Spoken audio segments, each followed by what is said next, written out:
नमस्कार दर्शक बंधु आज क्षुद्र भिडियो आपण मानक स्वागत। आज आपण मानक पई एक सुंदर विषयटी रही मृत्यु पर कौन हुए। दर्शक बंधु आमे समस्ते यह जानिछे जे एही मर्त्यलोक जन्म हेउथिबा कौनसी भी प्राणी अमर नुहे, अर्थात ताकू गोटे ना गोटे दिन मरिबाकू ही पड़ी थाए, सी मनुष्य हेउ किंबा पशु हेउ। किंतु कौन आपण जानती मृत्यु पर आत्मा सह कौन घटे एवं मृत्युर 24 घंटा पर आत्मा निज घर को कहीं फेरी थाए एवं से केते दिन जाए निज घरे रही थाए। जदि जानी नाहंती तेबे चालंतु जानिबा आजिर एही भिडियो रे। मृत्यु को नहीं आपणक मनरे थिबा समस्त प्रश्नर उत्तर गरुड़ पुराण रे विस्तार रूपे वर्णना करा जायछि।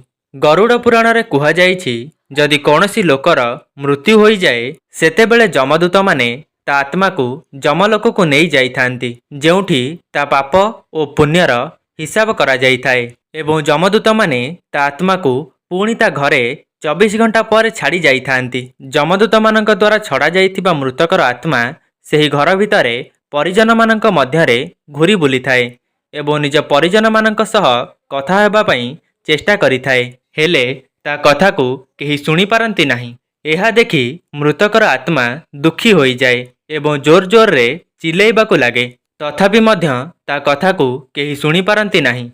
जदि तार मृत शरीर अंतिम संस्कार करा जाई न थाए तेबे मृतकर आत्मा ता शरीर रे प्रवेश करिबाकू चेष्टा करिथाए, हेले जमफासरे बंधा हेबा कारणरू से मृत शरीर रे प्रवेश करि पारे नाही। एहा छड़ा गरुड़ पुराण रे एहा मध्य कुहा जायछि कि कौनसी व्यक्तिर मृत्यु होई जिबा परे ता प्रियजन माने कांदी थांती। एहाकू देखि मृत आत्मा दुखी होई जाए, से मध्य कांदीबाकू लागि थाए, हेले किछि करि पारि न थाए, केवल निराश होई निजर पूर्व कथा को ही मने पकाई थाए। गरुड़ पुराण अनुसारे जेबे जमदूत माने मृतकर आत्मा को ता घरे परिजन मानक मध्यरे छाड़ी जाती सेबे सेही आत्मा ठारे एते शक्ति रहे नाही कि से जमलोक को यात्रा करि परिबो। गरुड़ पुराण अनुसारे कौनसी मनुष्यर मृत्यु पर 10 दिन जाए जो पिंड प्रदान करा जाई थाए सेथिरे मृत आत्मार विभिन्न अंगर रचना करा जाई थाए एवं 11 और 12 दिन जो पिंड प्रदान करा जाए सेथिरे मृत आत्मार मांस और चर्मर निर्माण होई थाए एवं 13 दिन जो पिंड प्रदान करा जाए सेथिरे मृतकर आत्मा जमलोक को यात्रा करि थाए, अर्थात मृत्युर 13 दिन रे जो पिंड प्रदान करा जाए सेथिरे ही मृतकर आत्मा को जमलोक को जीवा पाई शक्ति मिली थाए।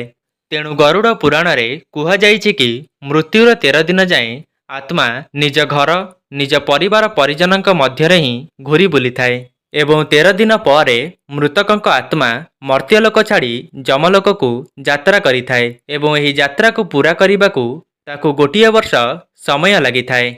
मान्यता अनुसारे 13 दिन जाए करा जाइथिबा पिंडदान गोटिए वर्ष पाई मृतकर आत्मार भोजन सहित समान होई थाए।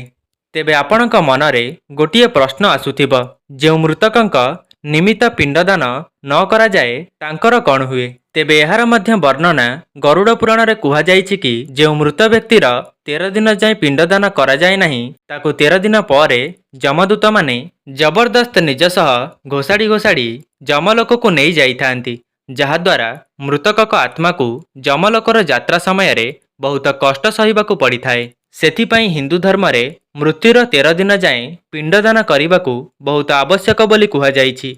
एहा छड़ा मध्य गरुड़ पुराण रे एहा मध्य कुहा जायछि कि मृत्युर 11, 12, 13तम दिन मानकरे दिया जाउथिबा अन्नदान जदि करज करी दिया जाए तेबे मृतकर आत्मा को शांति मिली न थाए। एहा छड़ा आहुरी मध्य कुहा जायछि कि जेउ व्यक्ति मृत्यु पूर्वरु बहुत पुण्य करि थाए तेबे मृतकर 13 दिन पर स्वयं जमराज ताकू नेबाकू आसी थांती एवं एपरी आत्मा को मर्त्यलोकरू जमलोक को जीवा मार्गरे कौनसी भी कष्ट सहिबाकू पड़े नाही।